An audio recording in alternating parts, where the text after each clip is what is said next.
Амансыз ба, Ғани Бектайұлы, жалпы бүгінгі студиямызға қош келдіңіз. Сіз осы студиядан көріп отырғанымызға қуаныштымыз.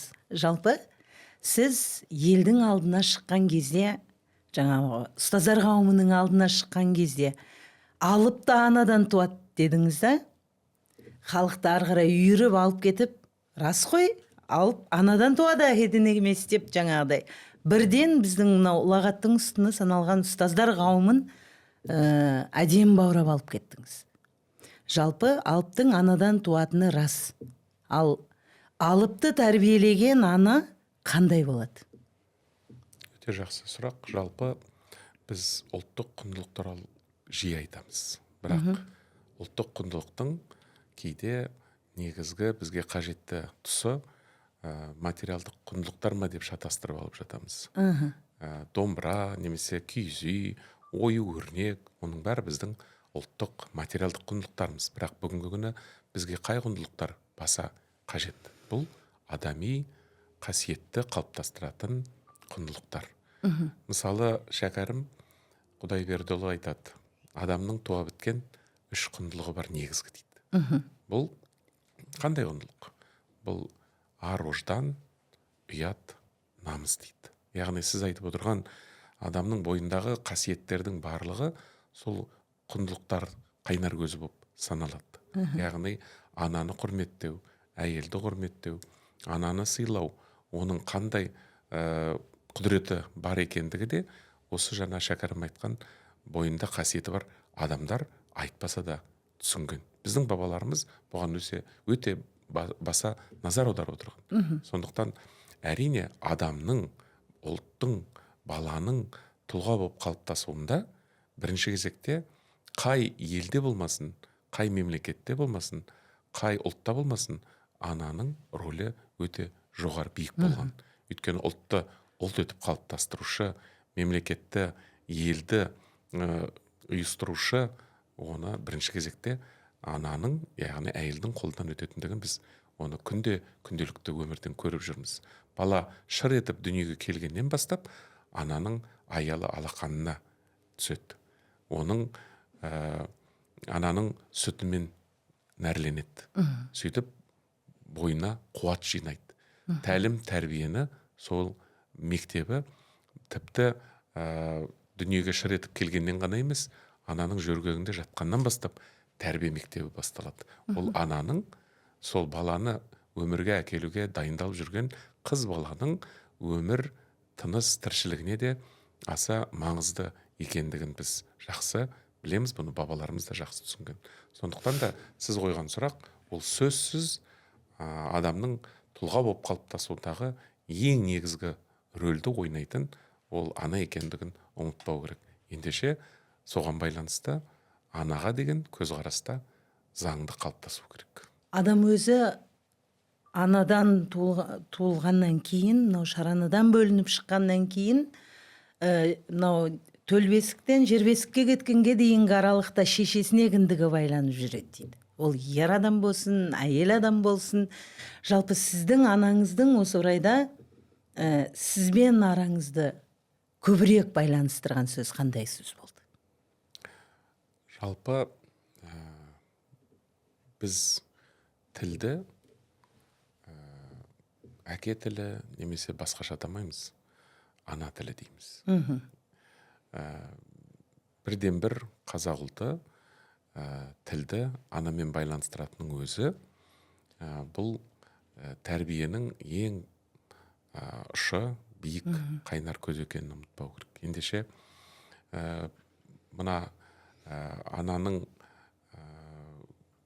тілімен сусындаған баланың әрине өмір бақи өмірлік азығы сол анадан алған тәрбие болатын болғандықтан, бала адамның болашақта қандай болмағы, оның негізі ананың берген тәрбиесінен қалыптасатын болғандықтан, әрине сіз айтқан кіндігінің ажырамас жаңағы үзілмейтін бөлігі болып қалыптасуы, бұл барынша философиялық ұғым деп қабылдау керек. Себебі энергетикалық байланыстан гөрі сол алған негіз енді адамның өмір бақи оның қандай болмағына қызмет ететін болғандықтан, ананың берген тәлімінің, ананың берген тәрбиесінің қаншалықты оның бүкіл тағдырына үлес қосатындығы оның жаңағы кіндікпен байланыстыру мәселесіне келіп образды түрде жаңағы біздің бабаларымыз айтады. Сондықтан да ұлттың жаңағы қыздың болсын, баланың болсын, болашақта қандай болмағын қаласақ, ананың тәрбиесі де, ананың тілі де, ананың бүкіл энергетикасы сондай болмақ керек. Жалпы әлем психологтары, мамандар баланың жаңағы мына өмірге бейім, ашық жарқын немесе тұйық болып қалыптасуында да балаға деген ананың о бастан бастапқы кезден көзқарасынан қалыптасады дейді. Тіпті кейде осы баланы емізу процесінде де баланың тұлға болып қалыптасуына осы емізудің де әсер ететіндігін туралы айтады. Мысалы, біздің бабаларымыз, аналарымыз баланы емізген кезде өте мұқият болып, оны қорғаштап, бөлек бөлмеге отырғызып, немесе бөлек оқшаулап жағдай тудыртқан. Неге дейсіз ғой? Өйткені ана, біздің ғалымдар айтады, баланы емізгенде мейірім беріп, бүкіл назарын, ынта жігерін сол балаға жаңағы аудара отырып емізетін болса,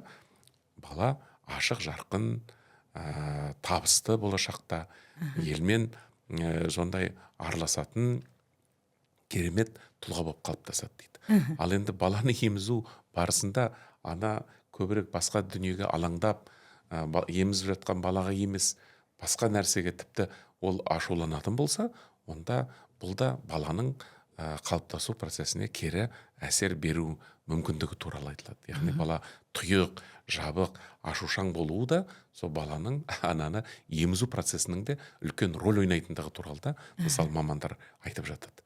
Ендеше адамның жұмағы ананың табанының астында деген сөздің өзі де жаңағы сіздің айтып отырған кіндікпен байланысумен бірден бір сәйкес келетіндігін айтқым келеді. Бұның барлығы жалпы мына ананың, әйелдің, ұлттың қалыптасуындағы өте рөлінің маңызды екендігінің белгісі.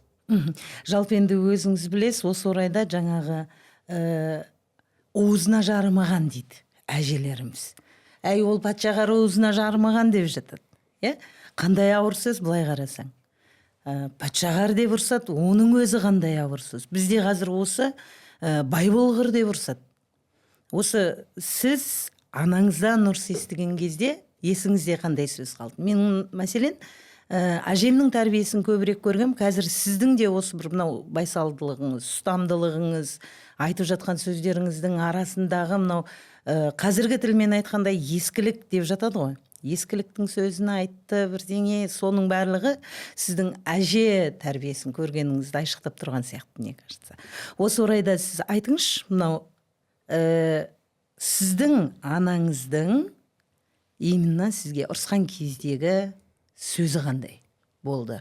Сіз ана тақырыбын жалпылама алып жатырсыз. Мен білем, енді сіз аналар армиясын басқарып отырған адамсыз. Бірақ осы орайда өзіміздің анамыз туралы кішкене айтып көрсек. Өте жақсы. Әр нәрсе көңілге қонымды болу үшін нақты мысалдармен айшықталғаны жақсы ғой. Иә. Сондықтан да соны күтіп отырмын сіздің сұрағыңызда бүгінгі сұхбатта орны бар екендігі белгілі. Жалпы мен негізгі бағана айтып жатқан сөздерімнің барлығы сол ананың тәрбиесінен көрген нақты алған тәлімнің нәтижесі ретінде байланыстыра айтып отырмын. Сондықтан да бірінші кезекте анам маған ешқашан ұрысқан жоқ. Себебі мен үйдің кенжесі болғаннан кейін ол кісі былай деп айтатын: ана үлкен ағаларыңа, әпкелеріңе көп ұрысатын ем, олар тұйықтау болып қалды, осы саған ұрыспай тәрбиелейін деп шештім. Сондықтан саған көбіне кеңшілік бердім, еркіндік бердім. Бірақ ұрыспау деген сөз киімеу немесе ренжімеу деген сөз емес. Кейде 5-тің орнына 4 алып қалған кезде анамыз кейіп, кішкене көңіл күй болмай менімен сөйлеспей қояды.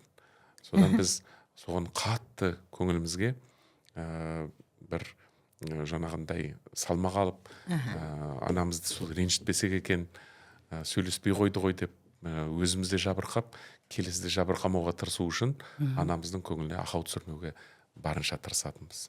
Және менің анамның маған сіңірген еңбектері бүгінгі күнге дейін қызмет етіп жатқандығын айтқым келеді.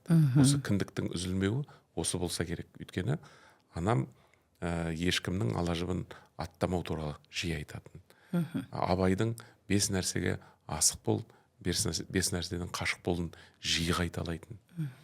Абайдың сенбе жұртқа тұрса да қанша мақтап деген сөзін жиі айтатын. Және үлкен бір табысқа жеткің келсе, табысты адамның қасынан қалмай, соның қасында қолына су құйсаң да сондай адамның қасында жүр деп бағыттайтын. Бұл ана деген құдірет көп адамдарға бір аш өзекке түсіп кеткен сияқты бір жетіспей тұрады. Ол үлкен болсын, жас болсын, кәрі болсын. Қазіргі қоғамдағы осы аналарға деген жетімсіздік, бұл аналарға деген жетімсіздік емес, мейірімге деген сусау. Сіз енді былай ананың өзегін жарып шыққан баланы бастапқыда емізуінен бастап әңгіме қозғағаныңызға қарағанда, анаңыздың шылауында көбірек жүрген сияқтысыз. Елдің анасы деген теңеулер айтылып жатады. Ердің анасы деген теңеулер айтылып жатады. Ананың абыройы баласы деп жатады. Сіз осы сөздердің бір балама болса да нұсқасын келтіре отырып, анаңыздың елдің ортасындағы абыройы туралы айтып беріңізші. Жалпы менің анам сөзге мынау артық әңгімеге онша әйел заты ретінде бара бермейтін. Өзі ер мінезділеу, бір тоға, артық сөзі жоқ, айтқан сөзі кесінді, айтқан сөзінен қайтпайтын. Және бізде өзі айтып жатады ғой, негізі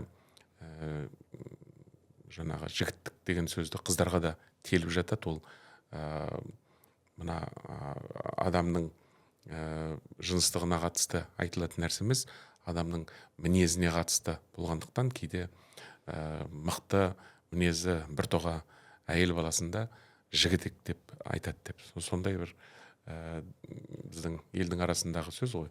Менің анамда осындай бір артық сөзі жоқ, ешкім туралы ғайбат сөз айтпайтын, ешқандай бір өсек аяңға араласпайтын, байсалды болатын. Сосын енді ойға түсіп жатыр ғой сұрақ қойғаннан кейін. Мүмкін жастарға да үлгі болар, мүмкін мені тыңдап отырған аналарға да мүмкін көмегі болар. Мәселенки анаммен мен жиі ақылдасатынмын. Бала кезімдегі бір әлі есімнен кетпейтіні, біз бір көпірге көтеріліп келе жаттық, аспалы көпір болатын. Сосын анамнан сәл 2 баспалдақ, 3 баспалдақ ертерек жүрдім де, ана қараңызшы, мен сізден де биік боп, мінекей бойым ұзарып кетті деп айтып едім. Анам сәл тоқтап кідірді. Ұлым, бойың емес, ойың биік болсын. Ойың биік болсын деді. Сол сөз менің әлі есімнен кеткен жоқ. Яғни ойдың биік болуы білімге адамның құштарлығын және көбірек оқып, көбірек білуге ұмтылуға бағыттағаны ғой. Екіншіден, әлі есімнен кетпейтіндігі, бұл анам ешқашанда беттен қайтармайтын және кез келген сұраққа ойланып, асықпай жауап беретін. Енді әртүрлі жағдайлар болып жатады ғой. Сосын анам осындай жағдайға тап болдым. Бұның шешу қандай ақыл бересіз дегенде, балам-ау, шырағым, менде қай бір ақыл бар дейсің. Бірақ мен саған бір қиса әңгіме айтып берейін, соның ішінде сенің қойған сұрағыңа жауап табылып қалар деп, маған бір ертегі айтып береді. Соның ертегін тыңдап отырып, менің бүкіл сұрағым сол ішінде тұрғандай болып көрінетін. Қай ертегі еді ол дейсің? Енді ол түрлі ертегі ғой, өйткені түрлі сұрақтар, түрлі жағдайлар болатын. Бұның барлығы біздің аңыз, қиса, ертегі Аңыз, әңгімелеріміз қазақтың әфсана дегендер әфсаналар, ғой. мысалы Асан мен Сөнді, немесе тағы да басқа көптеген сол ертегілерді айтып берген кезде біз анамыздың қасында ұйып тыңдайтынбыз. Мына әженің, ананың балаға ертек айтуы бұл тәрбиенің үлкен мектеп екендігін мен қазір жақсы түсінемін де, өзімнің балаларыма да, әсіресе бүгінгі күні немерелеріме де жолға қалсақ ертек айтып беруге ұмтылып отырамын. Енді қазір жақсы ғой жағдай. Бүгінгі күні неше түрлі ертек кітаптар көп, соның бәрін сатып алып қойғам. Қазір енді хаттан үйді өздері оқиды, бірақ өздері оқып жатса да, кейбір ертегіні алып, бір ертегі болса да, сол немерелеріме қасында отырып, дауыстың ырғағымен, актерлік шеберлікті қосып, немерелеріме қызықты болу үшін, қасқырдың айтқан сөзі болса, қасқырдың даусына салып, аю болса, аюдың даусына салып, сол ертегілікті қызықтырып, оқытып беріп, тіпті үлкен ұлдарым мен қыздарым да немерелеріме оқып жатқан кезде олар да жүгіріп келіп тыңдап жатады. Әке, қандай қызықты айтып жатсыз, біз де тыңдайықшы деп. Иә, қазір енді біздің әжелеріміз әжека болып кетті. Қартайғысы келмейтін әже көп, ертек айтқысы келмейтін, ананың әлдейін бір іздеп сағынатын, оның барлығын айналып келген кезінде телефон ауыстырып жатыр ғой. Осы дауыс ырғағымен ойнау баланың санасына, вот ана болсын, әке болсын, құлағына дауысты сіңдіру деген нәрсе бізде үзіліп бара жатыр. Ізгіліктен кетіп бара жатырмыз, ізеттіліктен кетіп бара жатырмыз. Біз ізгілік пен ізеттілікті аламыз да шетелдің бір терминін қосып сөйлейміз. Айналып келген кезінде осы біздің арамыздағы мынау ұрпақтар сабақтастығындағы келе жатқан мынау соны сарын үзілді. Ол сол тәрбие болса да бір терминдер арқылы үзіліп жатады. Осы орайда жаңағыдай сіздің ертегі айтуыңыздың өзі анаға деген сағынышты туындатып жатқан жоқ па қазір? Әрине, жалпы біз сіздермен бірге жақсы білетін бірақ дүниеміз бар. Басы ашық.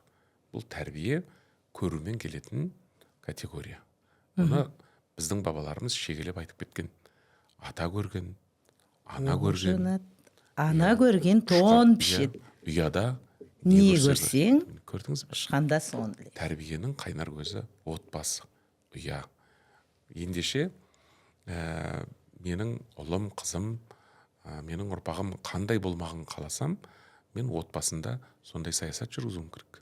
Яғни жалпы менің ертегі айтуым сол анадан, әкеден көргенім. Яғни мен бүгінгі күні осынша жасқа келгенде де өмірден озған әкем мен анамның отбасында бала кезімде қалыптастырып кеткен тәрбие мектебін әрі жалғастырып келе жатырмын. Сондықтан да біз жастарды сынамас бұрын, жастарға мына сын қоймас бұрын, кінә артпас бұрын, біз үлкендер өзімізге дұрыстап қайта қарауымыз керек. Өйткені бала, ұрпақ, жас бұл үлкендердің айнасы. Біз қандай болсақ, біздің ұрпақ сондай болмақ. Өйткені олар тәрбиені, тәлімді қайдан алмақ? Әрине бізден. Және өнеге де көрумен келетін дүние, айтумен емес. Ендеше біз жүрген жүрісіміз, тұрған тұрысымыз, барлығы баламыздың қандай болғанын, ұрпағымыздың қандай болғандығын қаласақ, біз сол мінезді, сол қасиетті өзімізде жасауымыз керек. Телефонда күні түні өзіміз қарап отырып балаларымызға телефонға қарама деп қайтап айтпақпыз. Өзіміз мейірімсіз бола тұра ұл-қызымызға қалай мейірімді деп айтпақпыз.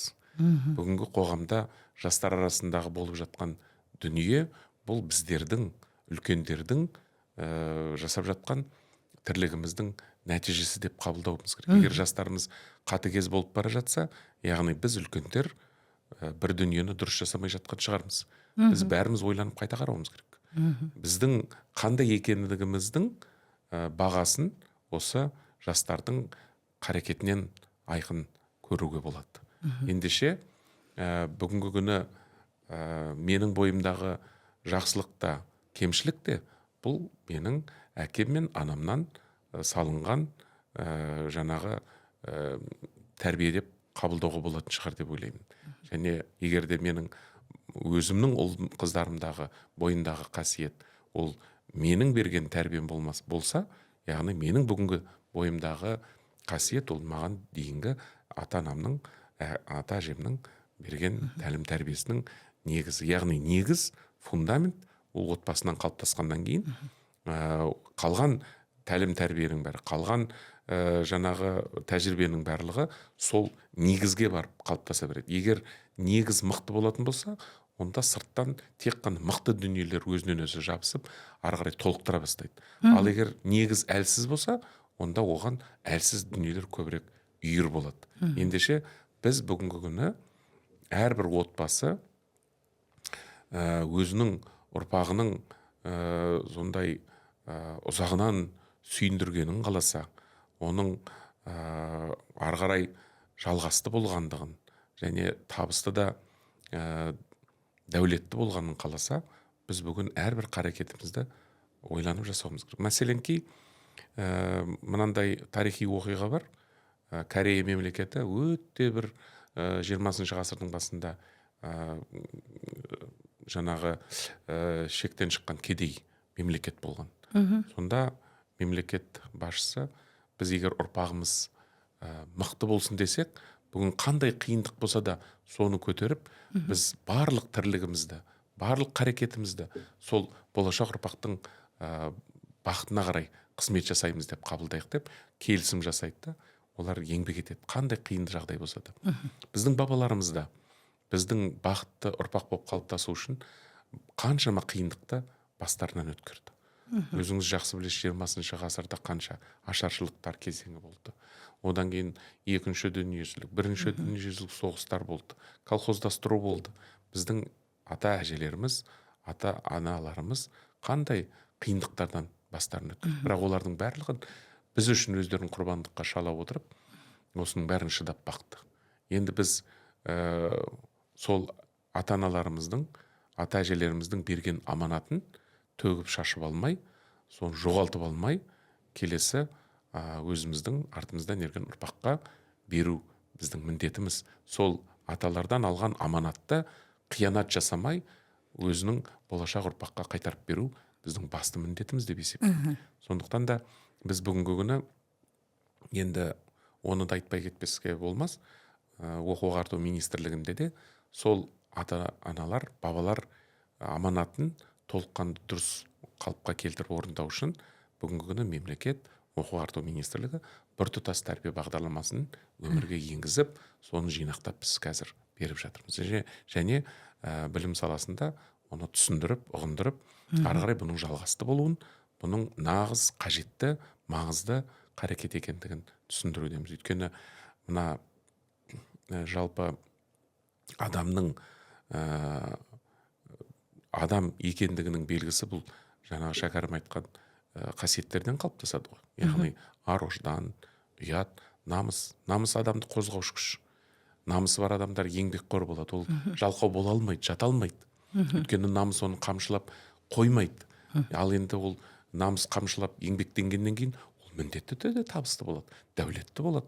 Ең болмаса өз қолы өзіне жетіп, өзін тамақтандырып, ешкімге алақан жаймай, өз күнін өзі көре алады. Бұл намысы бар қасиеттің арқасында қалыптасатын дүние. Ал ар-ождан ол ешкімнің ала-жібін аттауға құқық бермейді. Өйткені сіздің ала-жібіңізді аттау, сізге қиянат жасау, ол менің ар-ожданыма келіп түсетін дақ болады. Ол тек қана менің емес, бүкіл менің дәулетіме, әулетіме келіп түсетін дақ болады. Сондықтан да бұл дақты түсірмеу үшін ар-ождан ол менің қорғаушы күш. Ұят бұл жалпы келеңсіз, ебедейсіз дүниелерді жасамауға, адамның оң соғын қарап, өз-өзін жинақтап жүруге әсер ететін қасиеттер. Ендеше адамның адами қасиеті осы үш негізгі қасиеттерден қалыптасатындығы белгілі. Бұның барлығын ата-ана, сіз айтып отырған ана, бірінші кезекте ананың сүтімен, әкенің қанымен қалыптасу керек. Ал қан мен сүтпен деп отырған сөз, бұл әкенің, ананың мінезімен, ананың, әкенің балаға деген мейіріммен, әкенің, ананың балаға деген жаңағы зейінімен қалыптасатын дүние. Осы мәселелер толыққанды іске асқанда біз бақытты да, баянды, табысты ұрпақ тәрбиелеуге мүмкіндік аламыз. Ала жіпті аттамау өте әдемі сөз, былай қарасаң. Сіздің осы бала кездегі бір қадамыңыз ұнамай қалып, анаңыздың ала жіпті аттама деп жаңағыдай айтқан бір ұлағатты тұсын есіңізге түсіріп көрсеңіз, одан кейін мынау өзіңіз айтқандай ананың сөзінен сіздің намысыңызды алғаш рет қайшылағаны қайсысы болды? Біріншіден, бұл білімге қатысты бала кезден бастап. Екіншіден, қазір күлкілі, бірақ бір күні ағаммен қатты шегісіп қалдық. Сосын енді баламын ғой. Мектеп жасындағы бала, кез келген баланың бойында бола беретін қасиет. Сондай қатты кейіп, ренжіп, өкпелеп, ағам туралы теріс пікір айтып, солай бастай беріп едім. Анам кілт тоқтатып маған айтты: мен сені балаларым ішіндегі ең ақылдысы ма деп жүрсем, ең мықтысы ма деп жүрсем, сен де қарағым әлсіз екенсің ғой. Екіншіден, ешқашанда бөтен адам туралы ғайбат сөйлеме. Бұл күнә болады. Оның үстіне ол сенің бауырың. Кешірімді болу керек. Сенікі дұрыс емес. Ең бастысы. Менікі дұрыс болып тұрса да, менің бетімді қайтарып осылай жаңағы намысымды қамшылап, ар ұятымды оятқан кезде мен қатты ойланып қалдым. Расында мені анам мықты, ақылды, керемет деп жүрсе, мен әлсіздік таныттым ғой, ұят болды ғой деп. Бұдан кейін мен аға әпкелеріме ешқашанда олардан сөз естіп таяқ жеп қалып жатсақ та шағым айтқан емеспін. Яғни көп жағдайдан да өзімізден де болады ғой. Тілін алмай қоясың, айтқан сөз түсінбей қоясың, баласың ғой. Бірақ сонда өзіңнің де ол жаңағындай жағдайда кемшілігің бар екендігін, және бұл жағдай болашақта аға мен әпкелерімнің арасындағы тату байланысты орнатуға түрткі болды. Кейін тіпті ренжіспейтін және барынша тілін тауып аға әпкелерімнің мұндай жағдайға жеткізбеуге тырысатын едім. Сөйтсем, мына конфликтлік жағдайдың бәрі адамның өзіне байланысты екен ғой. Біз өзіміз тудырып аламыз да, содан кейін барып жаңағы өкпелеп жатамыз. Расында бұндай жағдайда тудырмау да адамның өзінің мінез құлқына, өзінің әдебіне, өзінің парасаттылығына да байланысты екен. Яғни сіз айтып отырған намыспен ар ұяттың, ар ұжданның осылай қамшылауының пайдасы менің болашақта елмен дұрыс тіл табысуға, түсінуге, және әр адамды мына айтқан сөзіне қарай емес, оның жан дүниесін түсініп қолдауға тырысу. Осы анамның сол бала кездегі айтылған сөздері мәңгі бақи таңба болып, мәңгі бақи тәрбие болып қалды. Анаңыз өмірге қанша қыз алып келді? Жалпы менің анам 11 құрсақ көтерген. Не деген керемет әйел. Енді ана бірақ 2 бала өмірден кетіп қалды. Қазір 9-быз. Біріншісі ол тұңғышы, ұл бала болған екен. Мен өзінің айту бойынша мен көрген жоқпын. 1 жасқа келмей шетінеп кеткен. Екіншісі менің алдымда бір Гүлнар деген әпкем болған екен, дүниеге келген. Ол да сол ойнап жүріп қатты зақым алып дүниеден өткен. Содан менің әпкем бар екен, жағындай сол Гүлнар әпкемізді қатты сондай бауыр басып, содан жылай берген ғой енді. Қайда деп, содан сені дүниеге әкелуге тура келді деп адамыз айтады. Сондықтан жалпы 9 ұрпақты дүниеге келді. Оның 5-еуі ұлмыз, 4-еуі қыз. Бәрі аман есен, бәрі еңбек етіп жатыр. Аллаға шүкір. Сол мен енді жалпы енді осы 9 ұл қыздың басын тоғыстыру, ол ананың тәрбиесіндегі әр қайсына дербес қатынастан бола ма, жоқ әлде барлығын жаңағыдай сен тыңдама, сен тыңдауың керек деген сияқты мәжбүрліктен туындай ма? Иә, Сіз өте енді дұрыс. мынау көпбалалы отбасылардың басынан өтіп жатқан жағдайлар, бір екеу, қазір қоғамдағы үшеу, мынау өмірге алып келген жаңа 3 бауырдан 4 бауырдан тұратындармен ол былай қараған кезінде бір-біріне кереғар бір байланыспайтын тұстар болып жатады. 4 баланы баққан бөлек, 9 баланы тәрбиелеген бөлек деген сияқты. Жалпы көпбалалы отбасының бір жақсы жері бұл бірлікке, ұйымшылдыққа және мынау әлеуметтендіруге мықты көмек береді екен. Яғни біз бүгінгі күні социализация личности деп жатамыз. Яғни тұлғаны әлеуметтендіру. Яғни мынау жалғыз бала өскен қандай, ең болмаса аға інің қарындасың болған қандай.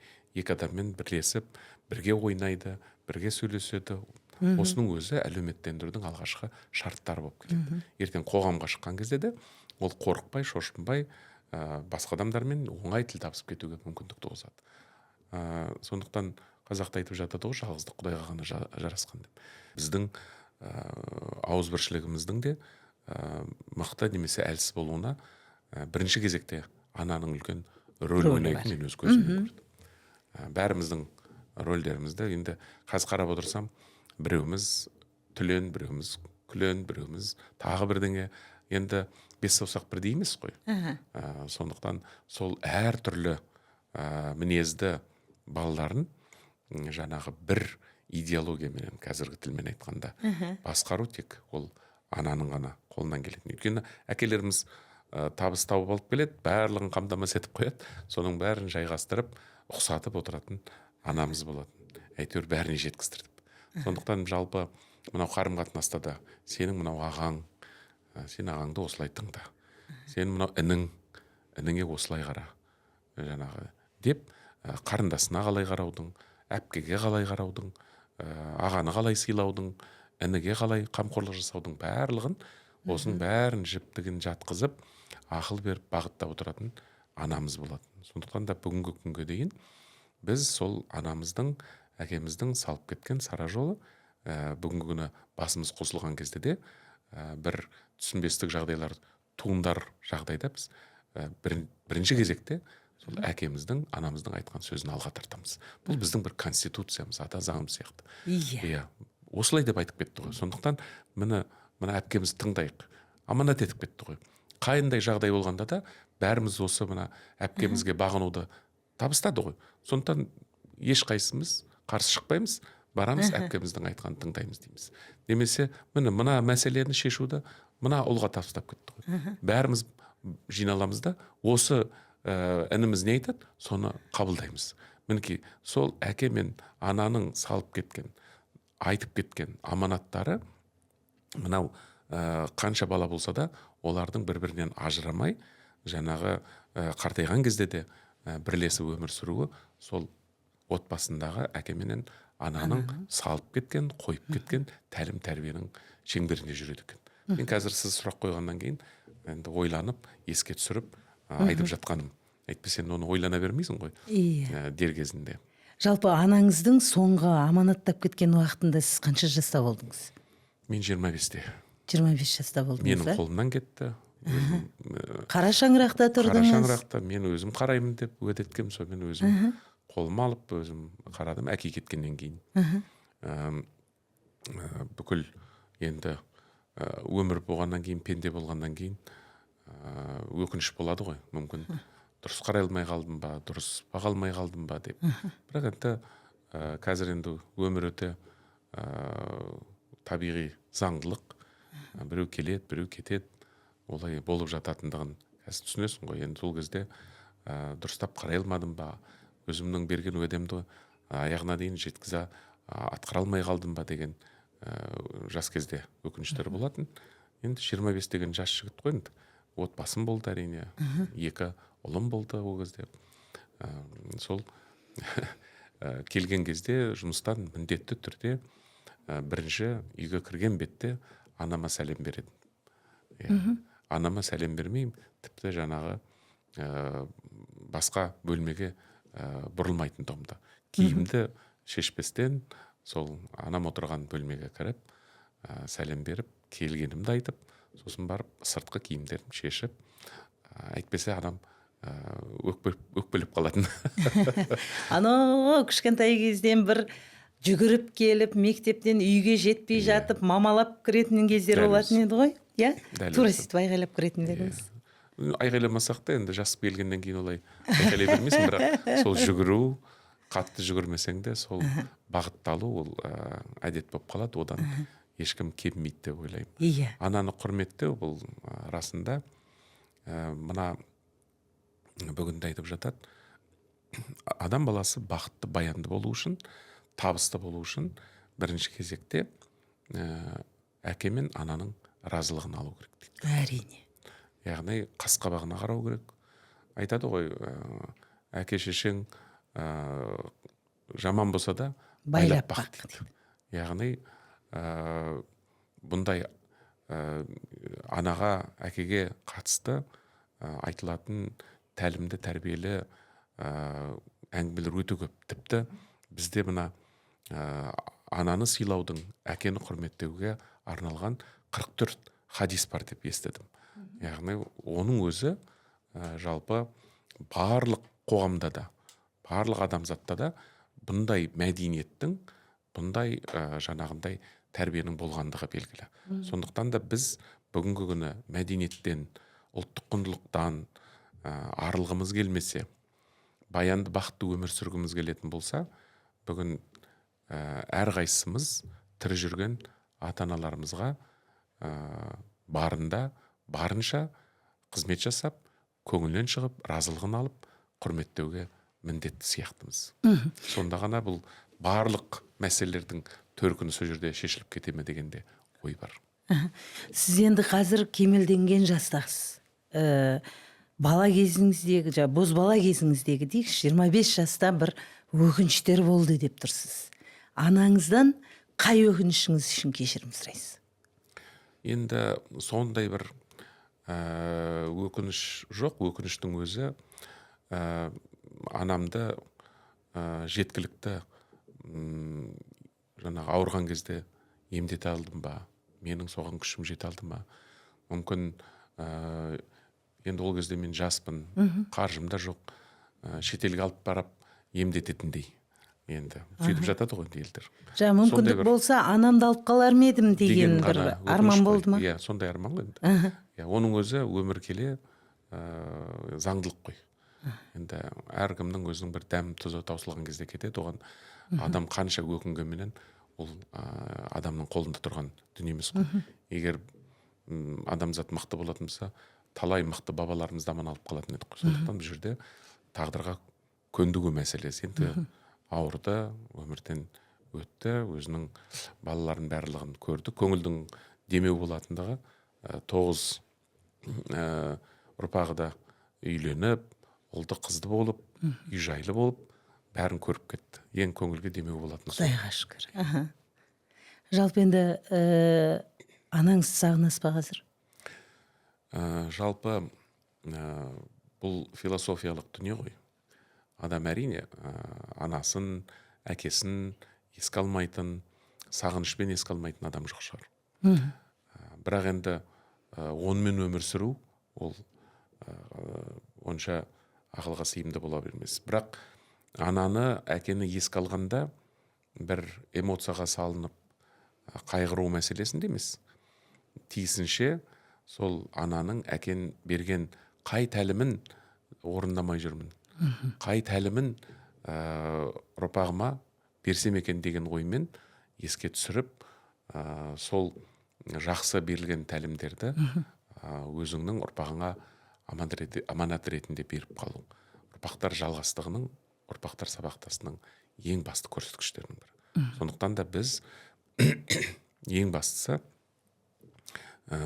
кейде таңғалам, біздің әке шешелеріміздің өзі бір әулие болған ба деп. Өйткені айтқан сөздерінің барлығы бүгінгі күні дәл алдыңнан шығып жатқан кезде таңғаласың. Мысалы, енді жиі еститін сөздеріміз ата-ананың қадірін балалы болғанда білесің. Былай қарап тұрсаң түсінікті сияқты. Ал нағыз түсінік расында жаңағы балаң болғанда ғана емес, тіпті немерең болғанда ғана барып нақты түсінетін сияқтысың. Өйткені балаңның баласы болған кезде ғана жаңағы мына әкенің, ананың қаншалықты біздің табысты болуымызға жасаған қызметінің бағасы күн өткен сайын ашыла беретіндігі. Күн өткен сайын адамға түсінікті бола беретіндігі қазір біз бойымыздан өткізіп сезініп отырмыз. Енді ондайда мынандай әңгімелер бар ғой. Бала 5 жасқа дейін менің әке, анам бәрін біледі. 10 жаста дегенмен біледі. 15 жаста ай осы әке шешемнің білмейтіні бар ау деп. 20-ға келгенде менің әке шешем түк білмейді деп. Сосын 25-ке кеткен кезде ай дегенмен ата-анам бірдеңені біледі ау деп. 30-35-ке келген кезде ата-анам біледі. Ал енді 40-50-ге келгенде ата-анам бәрін біледі екен ғой деген ой қайтадан келеді деп жатады. Осындай бір қисса әңгімелер бар. Яғни сол этаптан өтпейтін адам жоқ екен, бәрі өтеді екен. Біз де содан өттік деп ойлаймын. Дегенмен де жаңағы біз кіндігімен байланған деген әдемі сөзді айттық. Сағыныш бар жерде іздеу бар. Сіз анаңыздың бойындағы бар қасиетті әпкелеріңізден табасыз ба, жоқ әлде жан-жарыңыздан табасыз ба? Бойынан. Біз жаңа менің қолымда болды дедім ғой. Сондықтан да әрине сөзсіз әпкелерімде анамның тәлім тәрбиесі бар екендігі ол белгілі. Бірақ біз анамыз қолымызда болғандықтан үйдегі жеңгеңіз сол ененің тәрбиесін көргендіктен бүгінгі күні менің үйдегі жарым сол анамның бүкіл жасайтын дүниесінің барлығын жақсы меңгеріп алған. Қазір қарап отырамын, айнытпай кейде кейбір қасиеттерін салған кезде сондай марқайып, масаттанып, сүйсініп отырасың өзің жарыңа да. Махаббатың одан сайын ашылып деген сияқты, құрметің одан сайын ояды. Өйткені жаңағы менің балаларыма, менің өзіме жаңағындай қарым-қатынас орнатуда да сол анамнан алған тәлім тәрбиені бүгінге дейін. Мысалы, жай ғана қарапайым тағам жасауда да кейде әпкелерім қызғанып жатады.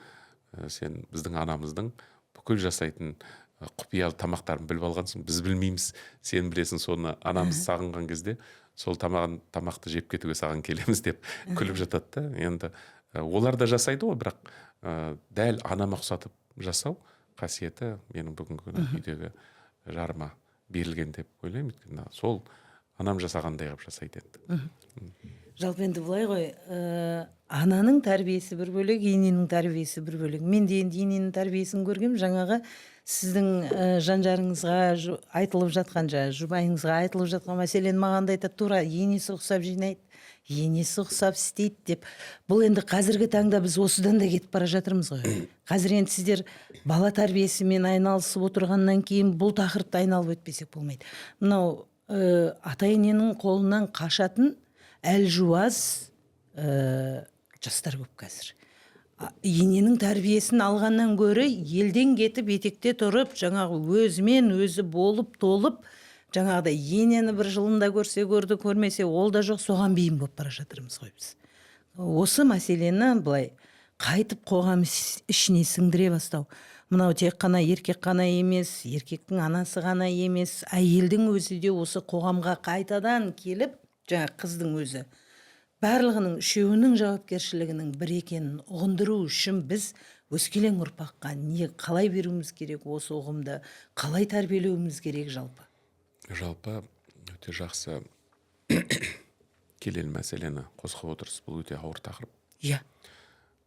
Және ол бір жақты айтыла салатын дүние емес. Бірақ бәріміз бір ортақ түсінетін дүние бар.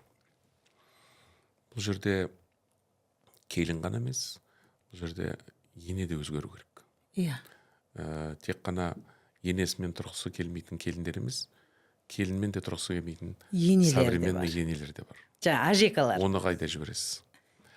Ал арасында негізгі біздің бабаларымыздың тәрбиесіне көз жүгіртіп көретін болсақ, қыздың анасына қарағанда негізі келіннің табысты мықты болуына бұрынғы кезеңдерде енелері мүдделі болған.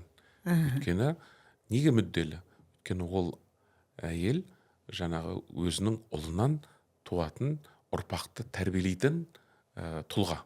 Сондықтан енелер келінге, бұрынғы енелер келінге өте үлкен ыждахаттылықпен, құрметпен қараған. Иә. Оған жаңағындай оның жүкті болған кезінде қандай қамқорлықты алған, оның ары қарай жаңағы баланың тәрбиелеу. Бұл енді бір қияли әңгіме болмас үшін нақты кейсті алатын болсақ, сіз жақсы білесіз, Абай жолы романындағы Абайдың әжесі мен шешесі, келін мен ененің керемет образы, керемет үлгісі.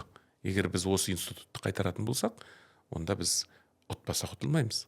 Иә. Мінекей ене мен келіннің бірлесуінің арқасында елімізге қандай тұлғалы азаматты сыйлады. Көрдіңіз бе? Міне, сіз қайтадан Абай жолын қарап шығыңыз. Осы жаңағы Зере мен Ұлжан анамыздың арасындағы қарым-қатынасты. Мінекей, басқа еш жаққа барудың қажеті жоқ. Жаңа методика, жаңа инструкция деп қабылдауға болады. Яғни өйткені біз бұл жерде неге ене мен келіннің мына татулығы, біріменен қарым-қатынастығы бұл жерде керемет рөл. Өйткені екеуінің де мақсаты бір. Ол ұрпақ. Ұрпақ сабақтас. Ұрпақтың Өмірге ұрпақтың табысты болуы. Жаңағы дүниеге келген балаға ене де келін де бірдей махаббатпен қарауы, бір мақсатта болуы, ол келін мен ененің достығы менен оның ынтымақтастығын тудырады. Көрдіңіз бе? Егер мақсат бір болса. Сондықтан біз ең бірінші мақсатты түзеуіміз керек. Ал егер біз мақсатымыз әртүрлі болатын болса, әрине, онда отбасы да құрылмайды. Онда отан да болмайды. Біз барлығымыз осы елдің азаматтары, әрбір елдің азаматы өзінің отбасының бақытты болуын, табысты болуын қаласа, онда ажыраспайды. Онда ол жерде кикілжің кемдеу болады. Өйткені мақсат бір ғой. Иә. Ал барлығымыз осы елдің тұрғындары Қазақстан деген мемлекетіміздің табысты болуы, байқуатты болуы, бақытты болуын қаласақ, әр қайсымыз соған қызмет етуіміз керек. Мақсат бір болу керек. Сонда біз ешкімді жамандамаймыз, ешкімді сөкпейміз, және ешкімге ешқандай кінә артпаймыз. Әркім өзінен іздеу керек та кемшілікті. Сол кезде біздің өмір жақсара бастайды. Ал енді мін табу оңай ғой. Ол мін және ешқашанда тоқтамайды. Сіз қазір менің бойымнан мыңдаған, миллиондаған қаласаңыз мін іздей бересіз. Бірақ сол сіздің менің бойымнан, немесе менің сіздің бойымнан тапқан міннің барлығы бірінші кезекте өзімізде бар екендігін ұмытпау керек. Яғни психологтар айтады, бір адамның екінші адамның бойынан тапқан міннің барлығы, яғни сол айтқан адамның өзінде сол міннің болғаннан кейін ғана табылады дейді. Әрине. Көрдіңіз бе? Егер мен сіздің қандай да бір кемшілігіңізді айтсам, ол бірінші кезекте менің бойымда бар екендігі. Әйтпесе менің бойымда жоқ кемшілікті мен сізден таба алмаймын. Сіз де солай.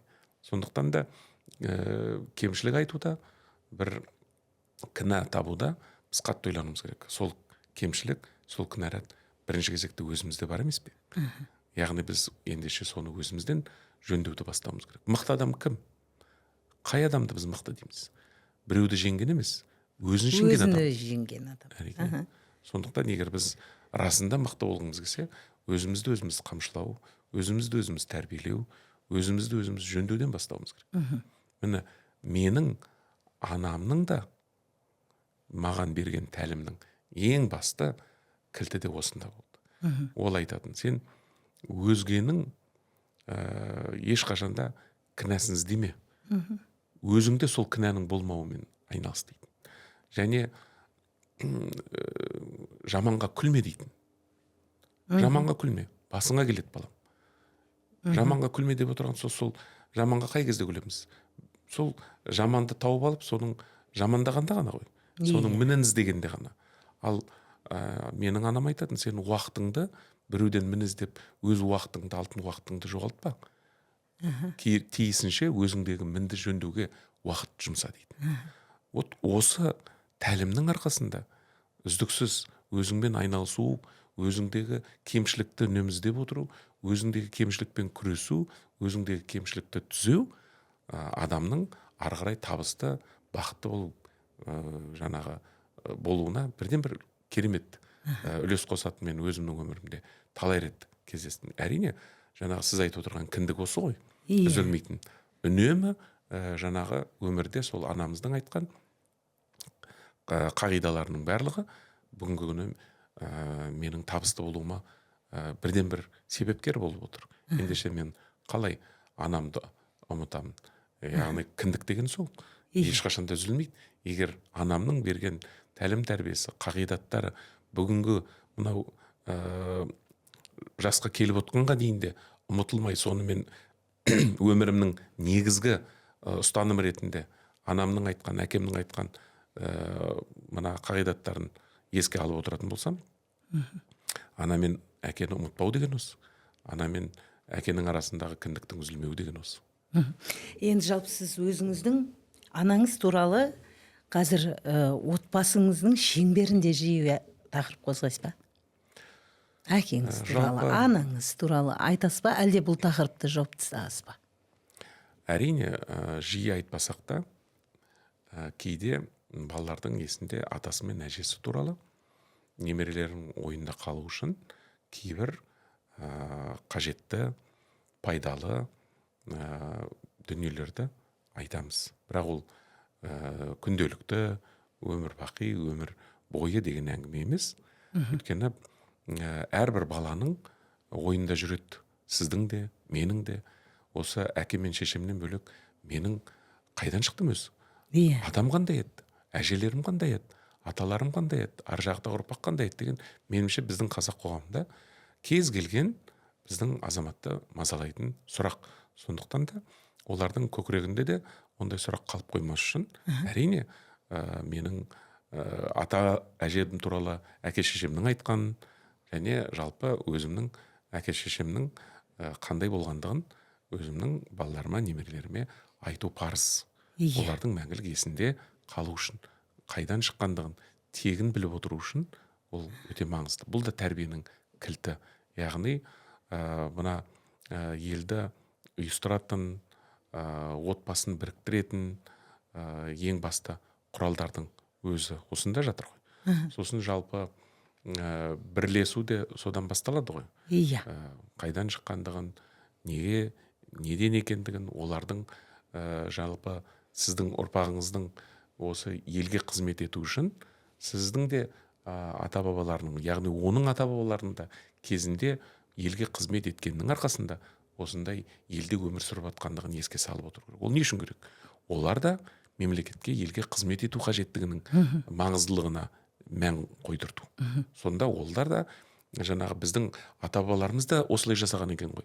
Ендеше бүгінгі күні елге қызмет ету де біздің ата-баба аманатын орындау міндеті екендігін түсінеді. Сосын ол да ұрпақтар сабақтастығы ретінде өз балаларына, немерелеріне осыны аманат етіп жеткізеді. Міне сол кезде біз мәңгілік елге тату, тәтті, жалпы мемлекетке айналамыз. Мынау сенің әжең осындай адам болған, менің анамның осылай айтқаны бар еді деп айтатын қазір бізде адамдар азайып баратыр. Азайып бара жатқан шығар, бірақ азайып кетті де әлі ерте. Ертелеп отырмыз ба? Біздің жалпы біз көрмеген нәрсені кейде жоқ деп айтамыз. Расында менің бүгінгі күні ел аралап халықпен кездесуімде, елмен пікірлесуімде біздің елімізде әлде де осы бабалар салып кеткен сара жолдың жоғалып кетпегендігі, әлде де қанымызда бар екендігі, әлде де сақталғандығын, мен көбірек сақталғандығын байқаймын. Тіпті алысқа кетудің қажеті жоқ. Бүгін Ғани аға мен Әлия қарындастың арасындағы сіз бен біздің әңгімеміз де осының көрсеткіші. Сіздің де мені бүгін аға ретінде сіз олай деп айтпасаңыз да, сіздің бүкіл болмысыңызда осындай бір аға деген құрметті көрсетуіңіз, яғни бізде әлде де бабалардың ұлттық бойымызға сіңірген құндылықтарының жоғала қоймағандығының, тек қана оған көбірек мән беріп, оны ары қарай дамыту қажеттілігі екендігін біз естен шығармауымыз керек. Ал енді жоғалып кетті, азайып кетті деу, ол бізді адастырады. Яғни келесі адам жоғалып кеткен, мен де жоғалта салайын деп ойлауы мүмкін. Сондықтан біз жоғалып кетті, жойылып кетті деген сөзден гөрі бұны дамытуымыз керек. Бұған пәрмен беруіміз керек. Бізде Әрқайсымыз сол күш бар беруіміз керек. деуіміз керек Ол қой. бар, бірақ енді соны күшейтуіміз керек деген сөз көбірек керек. Яғни риторикамызды біз өзгертуіміз керек сияқты. Сөйлеу мәдениеті деген сөз ол енді өте бір шеберлік қой. Сіз айтыңызшы енді, аналар армиясын басқарып жатыр деп енді нәзік жандыларға көбірек басымдық беріп жатырмыз ғой. Сіз аналар армиясының көшін бастап тұрсыз. Сол көштің ортасына шығасыз да көсіліп кеп сөйлеп жіберген кезінде аңтарылып қаламыз, бұл кісі министрден гөрі ел ағасына көбірек кеп кететін сияқты. Сөз бастау оңай ма, көш бастау оңай ма? Менің ұстаздарымның бірі этнограф, ғалым, белгілі қоғам қайраткері Ақселеу Сейдімбек екенін жақсы білесіз. Мен табандай 5 жыл қасында жүрдім. Әке мен анадан алған тәрбиеден бөлек, мектептен алған тәрбиеден бөлек, қоғамнан алған тәрбиеден бөлек, менің Ақселеу Сейдімбек ағамыздан алған тәрбием болды. Үлкен мектеп болды.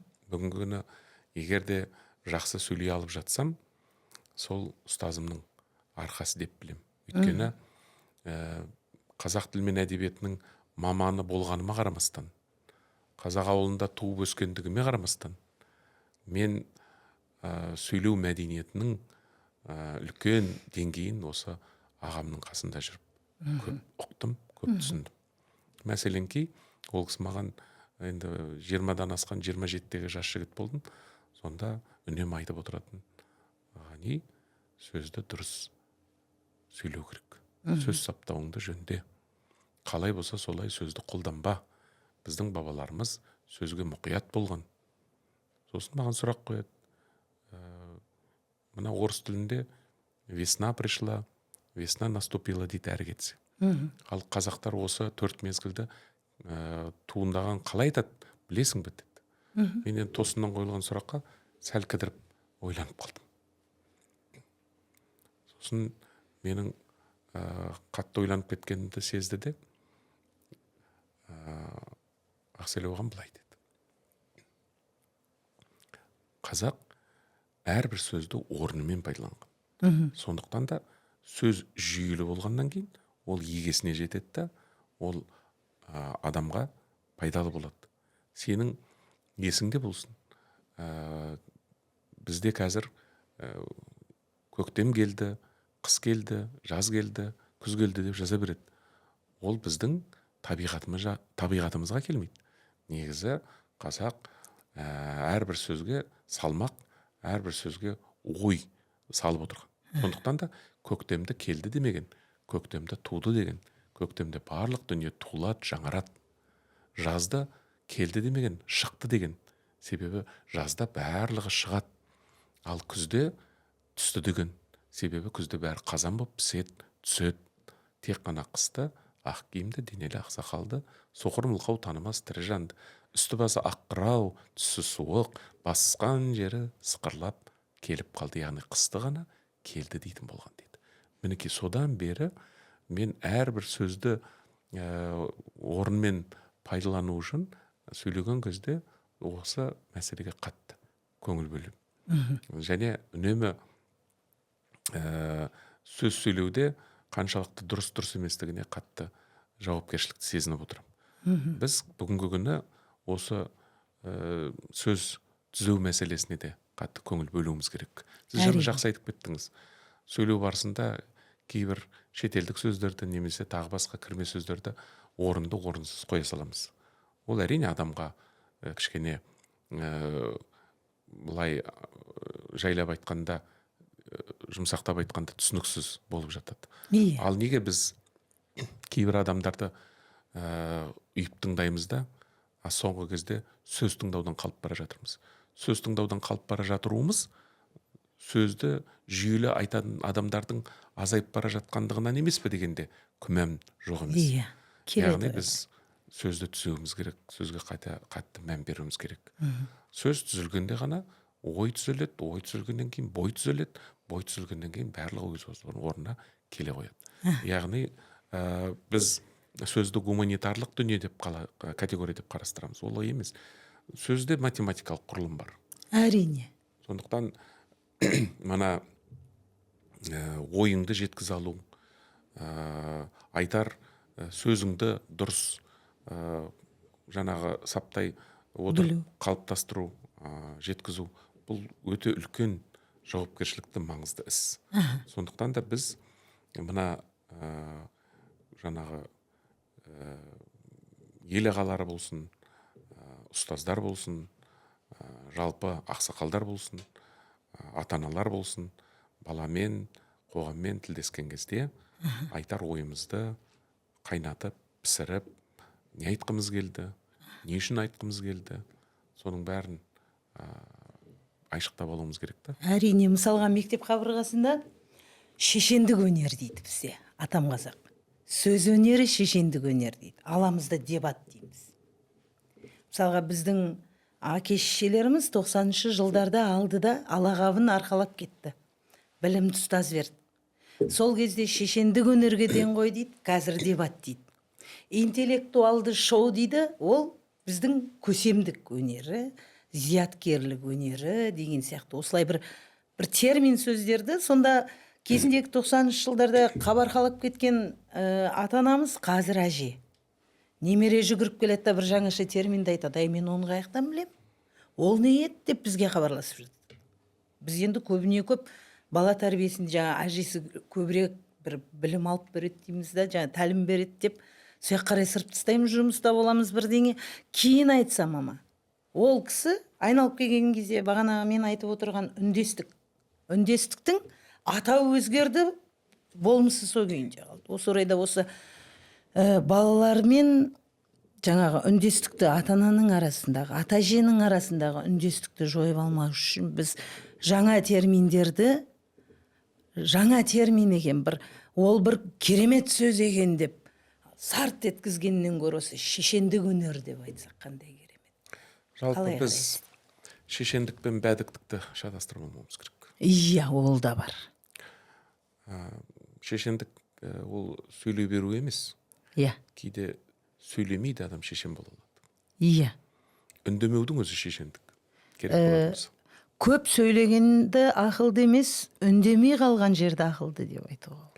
Иә, біздің бабаларымыз оны жақсы білген. Екіншіден, осы түнеу күні жаңылыспасам Түркияның 80 жастағы ма, 70 жастағы ма, егде әйел кісі университетке түсіп оқуға кепті. Бұны мен не айтқым келеді? Немерелердің сұрағына жауап беру үшін әжелер де оқу керек. Білімін ұштау керек. Жаңағы айтып отырған Абай жолындағы Ұлпан мен Зере анамыздың егерде әңгімесін оқып отқанда мән беретін болсаңыз, ол кісілер Абай тәрбиесінде үйге өте білімді, білікті адамдарды қонаққа шақырып отыр. Қарыларды шақырып отырған. Қазыларды шақырып отырған. Көрдіңіз бе? Бұл енді ол жерде институт, университет жоқ, сондықтан институт, университет болып саналатын адамдарды, шешендерді, ғұламаларды қонақ қып, соларды әңгімеге тартып, сол әңгімелесіп жатқан жерде баланы отырғызып қойып, өзі де сауаттанып, ана баланы да құлағына, құймағылағына тиісті ақпаратты құйғызып отырған. Көрдіңіз бе? Яғни бүгінгі күні болдым, толдым, 50-ге, 60-ға, 70-ге келдім, енді маған не оқу керек деген сөз, ол бүгінгі 21-ші ғасырда азаматына жараспайтын әңгіме. Сондықтан біз қаншаға келсек те оқуымыз керек, алда жүруіміз керек. Мен біздің елімізде 80-85-90-ға келген кейбір апаларымызды көрдім, компьютердің құлағында ойнайды. Ұялы телефонның құлағында ойнайды. Міне, қандай керемет. Таң қаласың. Ал 40-қа келмей жатып, 50-ге келмей жатып, ана ұялы телефонның тек мен мынау түймесін ғана басам дейтін адамдарға қалай қарайсыз? Яғни біз мына жаңа заманның көшінен қалмай, немерелеріміздің алдында өзіміздің абыройымызды шашпай, үнемі алда оқып білігімізді жоғалтпауымыз керек. Біздің әрине ол оқу деген болатын дүние ғой қазір. Біздің көргеніміз бар, оққан тоққанымыз үйлескен кезде әрине біз немерелеріміз үшін, балаларымыз үшін, жастар үшін үлкен мектепке айнала бастаймыз. Міне бүгінгі күні ақсақалдар институтын қайта жандандырудың, абыздардың институтын қайта жандандырудың қажеттілігі осында жатыр. Бір менің танысым 50-ден асқан жігіт жаңағы ақсақал іздеп жүрмін деп сұхбат беріпті. Мен айтам, қарағым ау, ақсақалды неге іздейсің? Өзің ақсақалсың ғой. Сіздің әңгімеңіз ана қазақтың мақалын есіме түсірді ғой. Болар бала 15-інде баспындер, болымсызы 40-ында жаспындер деген ба? Сондықтан, егер сіз Ыбырай Алтынсариннің суретіне қарасаңыз, сақалмен түскен, 30-35 жастағы жігіт. Бізге сақал десек шошитын деңгейге жетіп қалдық. Сол Ыбырай Алтынсариніңіз 22 жасында 16 мектеп ашқан. Көрдіңіз бе? 20 жасында Ғани Мұратбаев жастар одағын басқарған елдің. Яғни біздің бұрынғы бабаларымыз жаспын деп қарап отырған жоқ. Мысалы, Жау жүрек мың бала киносында да кәмелетке енді жетер жетпестегі балаларымыз жауға аттануы мысалы. Біз бүгінгі күні жастарымыз бас болуға ұмтылу үшін қазіргі орта жастағы ағаларымыз ақсақал болуға ұмтылу керек. Ал бүгінгі күні сіз айтқандай кейбір бауырларымыз орта жаста немесе егде жаста жас болуға ұмтылу, ол санағайшылықтарына алып келеді. Сондықтан біз әрбір жасты қабылдай алуымыз керек. Келдік па сол жастың деңгейінде, сол жастың жаңағы қасиетін жоғалтпай, осы жасты абыроймен алып жүруіміз керек. Енді әркім өзі біледі әрине. Ешкімге ақыл айта алмаймыз дей тұрғанменен, әр жастың өзінің жарасымды қылығы бар ғой. Мысалы, мен қазір осы 50-дің 5-еуіне келіп, бір іс-шараларда секеңдеп билеп жатсам, ол қалай болады? Біздің ақсақал болып келе жатқаннан кейін ақсақалдық қасиеттен жоғалтпау керек деп ойлаймын. Мүмкін енді біреу келісер, келіспес, әркім өзі білер. Бізден енді жастар соны күтеді ғой.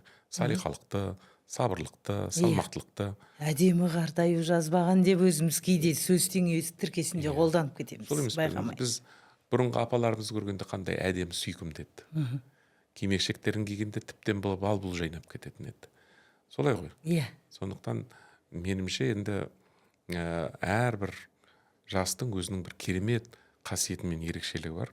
Сол қасиет пен ерекшелікті жоғалтпай, соны ұстайтын болсақ, менімше өмірде жақсы баланс, жақсы үйлесімділік болады да, сіз айтып отырған көптеген кемшіліктер өзінен өзі кете бастайды. Сондықтан әрбір азамат бүгінгі болып жатқан дүниеге өзін жауапты санау керек та, осы бағытта қарекет етуіміз керек. Сонда ғана біз сізбенен бүгінгі көтеріп отқан мәселенің түбегейлі өзінің шешімін тауып, өзінің жүйелі арнасына түсіруге мүмкіндік туғызамыз. Менің қазір қайтадан есіме бір нәрсе түсіп кетті. Сіздің анаңызды іздеп жаңағы қуыстамға кіргеніңіз.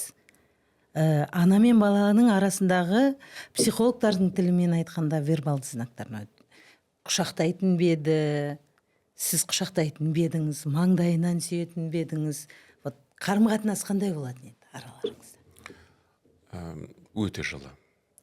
Жылы дегенде құшақтайтын бед, маңдайдан сүйетін бед, сіз беттен сүйетін бедіңіз?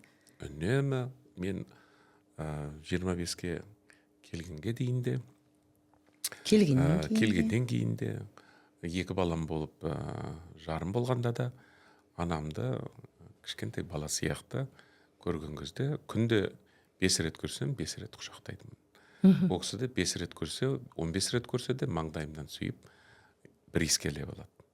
Одан асқан бақыт жоқ. Мен 90-дағы әжесіне 60-дағы ағамыздың барып шешесінің қасына жатып еміреніп жатқанын көріп сүйсінгенім бар. Бұл қандай бақытты, керемет қой. Енді қазір сіз аналар тағы да қайталап айтайық, армиясының көшбасында тұрсыз.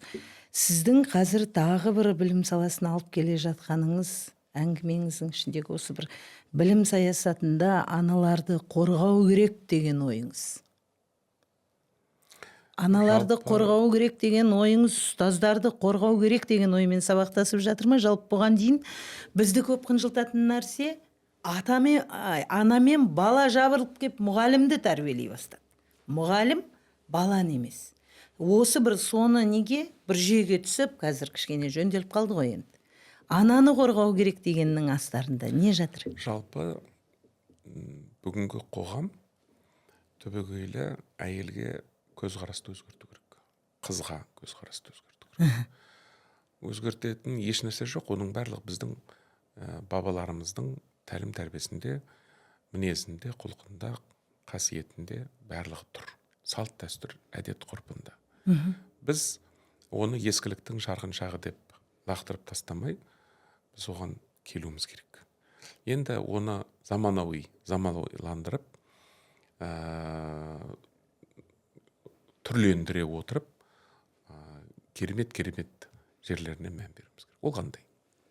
Бірінші кезекте мемлекеттің қандай болмағы әйелдің қолында болғандықтан, әйелге деген көзқарас толықтай қайта қаралу керек.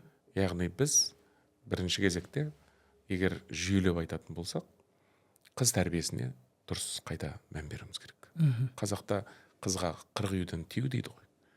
Яғни мүмкін біз қыз тәрбиесін бүлдіріп алғаннан кейін барып, бүгін қоғамдағы келеңсіз жағдайлардың туындауы соған байланысты шығар. Ажырасулардың көбейіп кетуі, отбасындағы кикілжіңдердің көбейіп кетуі, оған сыртқы киім әшекейлердің ешқандай оң әсер етіп жатқандығын мен көріп жатқан жоқпын. Оны сіз де қоғам мүшесі ретінде көріп жатсыз. Сондықтан да біз бүгінгі күні біздің қыздарды қалай тәрбиеледік? Біздің қызды бұрымды қыз, оған шашбау тағып қояды. Неге тағады? Қыз тік жүру үшін. Ана мінезі парасатты, салмақты болу үшін. Неге қызды парасатты, салмақты қылып тәрбиелеуге ұмтылды біздің балаларымыз? Өйткені ол парасатты, салмақты ұлт тәрбиелеу үшін.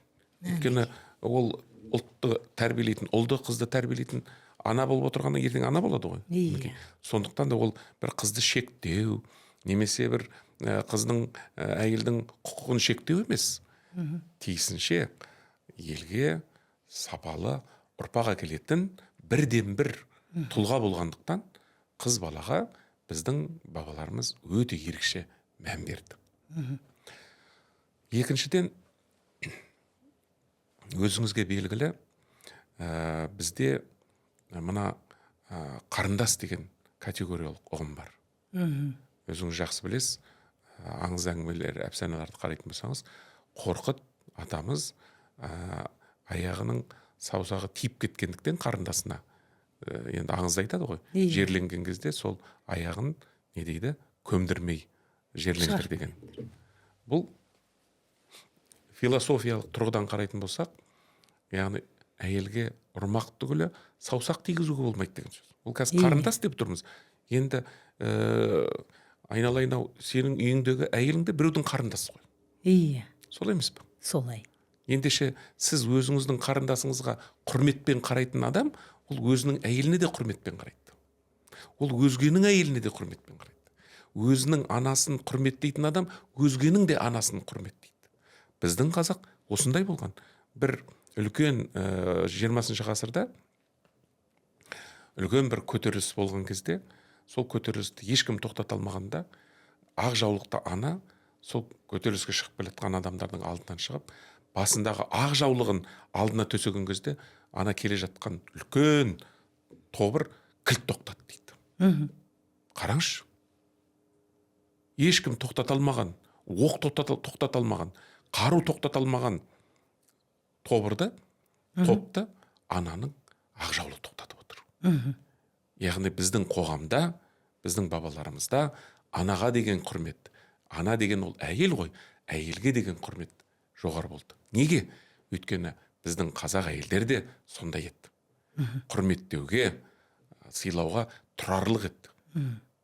Сіз біздің аналарымыздың қандай болғандығын көрсеңіз, әлі күнге дейін сондай аналарда сыйлағың кеп тұрады, құрметтегің кеп тұрады. Іздеп тұрасыз. Сондықтан қыз тәрбиесі болашақта әйелге деген құрметті қалыптастыруға мүмкіндік береді, ықпал етеді, қайтарады оны. Ол бір-біріменен ұштасып, жапсарлас жатқан дүниелер. Білдіңіз бе? Ал енді бүгінгі күні кейде байқап қалатынымыз, қыз келіншектердің еркіндік осы екен, теңдік осы екен деп, жаңағы кейде ыңғайсыздау сөздерді қосып айтып жататындығы, немесе ебедейсіз қылықтар жасап жататындығы, еркек шора тірліктер жасап жататындығы, әрине ол ер азаматтар қоғамында ондай кісілерге сыйластық емес, керісінше мына жиіркенішті болмаса да құрметтің ондай деген адамға азаятындығы деңгейін төмендейді. Әрине. Сондықтан да біз бұл жерде екі жақты қарауымыз керек. Яғни мен аналарды, әйелдерді аялауымыз керек, құрметтеуіміз керек дегендегі ұғымның артында, яғни әйелдерге де қаратпа сөз жатыр. Түсінген адамға сол құрметке лайық болуға талпыну. Біздің аналарымыз 5 жасымызда мысалы жолымызды кеспейтін. Мен талай көрдім. Менің аналарымның құрбылары, біз үлкен сыйлап үйренгенбіз, кілт тоқтап, о кісілерге жол берген кезде, жоқ, шырағым, сен ер азаматсың, ертең ел басқаруың мүмкін, сондықтан да сенің алдыңды біз кеспейміз, сен жүріп кет деп, 5 жастағы кішкентай бала, ер балаға солай біздің шешейлер жол беріп жатады. Әрине. Ал бүгінгі күні менің замандастарым кездесе қалған кезде, сіз джентльмен емессіз бе? Бізге орын беріңіз, жол беріңіз деп жататын естіп қалам. Әрине мен жол беремін. Джентльмен болып жол беремін дейсіз ғой. Бірақ сол аналарымызды кейде осындай кезде сағынып қаласың. Қандай әулие еді аналарымыз, қандай көреген еді, қандай мәдениетті еді деп кейде осындай сағыныш, осындай бір жаңағындай жылы іңкәрлік сезімдер туындап жатады. Әрине мен енді ешкімді сынай алмаймын, ешкімге бұл жерде сынау емес қой, енді бұл жерде ана деген образдың қалыптасуы. Мәселен, мен қазір есіме түсіп кетті, мен кемпірдің қызы болдым, кемпірдің келіні болып түстім. Үлкен ұлым өмірге келіп еді, әжеміз етегіне салды да, жаңа енемнің енесі алды да, бұл баланың сен атын атамайсың деді. Тәрбиелет, қайныларыңның атын атамайсың, қайынсіңіліңнің атын атамайсың, баламның атын ататқызбаған кезінде енді кішкене қаланың шетін көріп қалған қызға көзім бақырайып не істерін білмей, ақыры соны ататқызбады. Қазір әлі күнге баламның атын атай алмаймын. Мен өзімнен ұяламын атауға. Бізде бәлкім осы тәрбиені біреуді тәрбиелемеймін деп емес. Біз ұлт өзін өзі тәрбиелемесе, оны көше тәрбиелеп кетеді. Біз керісінше әрбір сөзіміздің ішінен айтқан әңгімеміздің өз тұнып тұрған тәрбие болу керек деп ойлауымыз керек шығар. Қалай ойлайсың? Өйткені сіздің ұрпақ сізге керек. Иә. Бірінші кезекте. Мына мемлекет бізге керек. Әрине. Ұрпақ менің ұрпағым, мына мемлекет менің мемлекетім, менің елім. Осындай ұғымменен біз өмір сүретін болсақ, онда өміріміз жарқын, бақытты болар еді барлығымыз. Өйткені егер де тарихты қазбалап қарайтын болсақ, біздің ел ғана емес, қаншама мемлекеттер, қаншама қиындықтарды бастан өткерді. Яғни біздің бабаларымыз өткерді. Бүгінгі заманға қарасаң, шүкір ететін де жерлер бар. Әрине, әрине. Біз сол шүкірді ұмыт қалған жоқпыз ба дегенде ұғымдар. Ал шүкіршіл адамға өзі бақ та, байлық та артынан еріп жүреді. Ал енді ашкөз сондай адамдарда керісінше ол тарылып жүреді. Сондықтан біз қазақ өзі мінезі арқаның кең даласындай байтақ кеңпейіл ғой. Сондықтан осы мінезімнен айырылмауымыз керек. Біз кеңпейіл болуымыз керек, ашық болуымыз керек, кең болуымыз керек. Бірақ сонымен қатар жинақы және пысықта болуымыз керек. Іске, тірлікке келген кезде. Сонда біз берекелі, мықты мемлекетке айналамыз. Айналада береміз. айналып та келе жатырмыз. Жалпы біздің аналарымыздың мен өзі бүгінгі заманда да қанша қазір дүниелердің басын қозғасақ та біздің әйел азаматтардай, біздің елдің азаматтарындай азаматты таппайсыз еш жерден. Жалпы біздің қыз келіншектеріміз қанша жерден біз сынап мінеп жатқан күннің өзінде де көпшілік егер қарайтын болсақ, біздің қыздарымыздың мәдениеті, біздің қыздарымыздың көріктілігі, біздің әйелдеріміздің, әйел аналарымыздың бәрібір мейірімділігінде ол тең келетін мен мемлекетті көрген жоқпын. Сондықтан да біз осыны көбейтуіміз керек. Осыны ұлықтауымыз керек. Осыны біз жарнамалауымыз керек. Осы идеологияны, осы идеяны, осы бір мәдениетті, осы бір жаңағы тәрбие тәртіпті тәлімді көбейтуіміз керек деп ойлаймын. Осыны біз көбейтпей жатырмыз. Бар дүниені жаңағы ұлықтай алмай жатырмыз. Соны ұлықтауды күшейтетін болсақ бәріміз, онда меніңше біз қалаған жағдайды, қалаған мына мүмкіндікті, жағдаятты елімізде одан әрі жақсартып тудыруға мүмкіндігіміз бар. Сондықтан бізде көп мүмкіндіктер бар. Мысалы, айта берсе, біздің кейбір салт дәстүрлеріміз кейбір мемлекеттерімізде заң ретінде қабылданған. Ал ол бізде, былайынша айтқанда, қанымызда тұр, заңда тұрмаса да. Соны ұмытпауымыз керек. Өзек өзімізде тұр. Әрине, үлкенді сыйлау, үлкенге құрметтеу. Мен де қазір шынымды айтсам, осы кездескен кезде осындай қызметті лауазымда тұрсам да, менен бір жас үлкен азамат болса да, аға тұтам, жол берем, төрге тұрғызам, лауазымды бұлдамаймын, тиісінше үлкеннің үлкендігін көрсетіп. Бұл да тәрбиенің менің алған нәтижесі деп білемін. Және өзім де соны жиі көрем. Лауазымы, қызметі менен үлкен болса да, немесе жаңағындай мықты қызметте тұрса да, кейбір менің інілерім жаңағы мені көргенде аға деп түрегеліп сәлем бергенде сондай мейірленіп, біздің ұлттың қандай керемет екендігіне өзіңнен өзің сүйсініп отырасың. Бұл да сол біздің тәрбиенің, ұлттық тәрбиенің, ата-бабаларымыздың, әке-шешелеріміздің қанға сіңген қасиеттерінің нәтижесі ғой. Бұны неге жоғалтпақпыз? Әрине біз жоғалта алмаймыз оны, бірақ оны көбейтуіміз керек. Әрине. Анаңызға деген сағынышты дейміз ба, анаңызға деген тағзымды, құрметті қысқа нұсқа нақты жеткізіп берсеңіз, сонымен бүгінгі біздің подкастты түйіндесек. Бұл анама деген сағыныштың, анама деген құрметтің ең үлкен ірісі адамға деген, адамзатқа деген махаббатты менің бойымда қалыптастырып кеткендігі үшін шексіз ризашылықпен сағынатыным хақ. Өйткені сол үшін қарыздарсыз ғой. Әрине, сол үшін қарыздармын, және сол қарыздан құтылу үшін өзімнің де ұрпағыма сол тәрбиені беріп жатырмын. Әлі күнге өзіңіз тәрбиелеп келетқан сияқтысыз ғой. Өйткені енді ол міндетіміз ғой. Бірақ ананың тәрбиесі мен әкенің тәрбиесі екі бөлек болатындығын ұмытпау керек. Ол әкенің тәрбиесі ол бөлек дүние. Ананың тәрбиесі ол бөлек дүние. Мысалы, менің бір өте керемет мықты танысым күлдіріп еді, айтып, анамыз әкелерің келе жатыр деп үнемі айтушы еді. Содан жаңағы қазір әкелерің сабақтарыңды оқымасаңдар, қазір әкелерің келеді деп. Айтып беремін деп біз әлі күнге именеміз. Мысалы, әкемізді қорқып, әкемізді зор санап, әкеміз бізге бір сұмдық әулие болып көрінетін. Содан әкеме ұқсасам деп армандайтым дейді жаңағы. Бір күні дейді, енді 30-ға келдім, 35-ке келдім, сосын әкеммен бүйтіп әңгімелессем, әкем жай ғана шопыр екен ғой деп күледі. Соны менің алдымда әкемді зор қылып көрсеткен анам екен ғой, анамның қасиеті екен ғой, анамның құдіреті екен ғой. Мен соны 35-ке келгенде енді түсіндім дейді. Мінекей, ананың тәрбиесі бөлек дегенім сол, әйелдің тәрбиесі деген бөлек дегенім сол. Сонда әкеміз ұрсып та жатқан жоқ дейді, сөйлеп те жатқан жоқ дейді, тіпті бізге қарамайды да дейді. Бірақ бізге бір әкемізді зор ете отырып, бізді анамыз дұрыс тәрбиелеген екен ғой дейді. Көрдіңіз бе?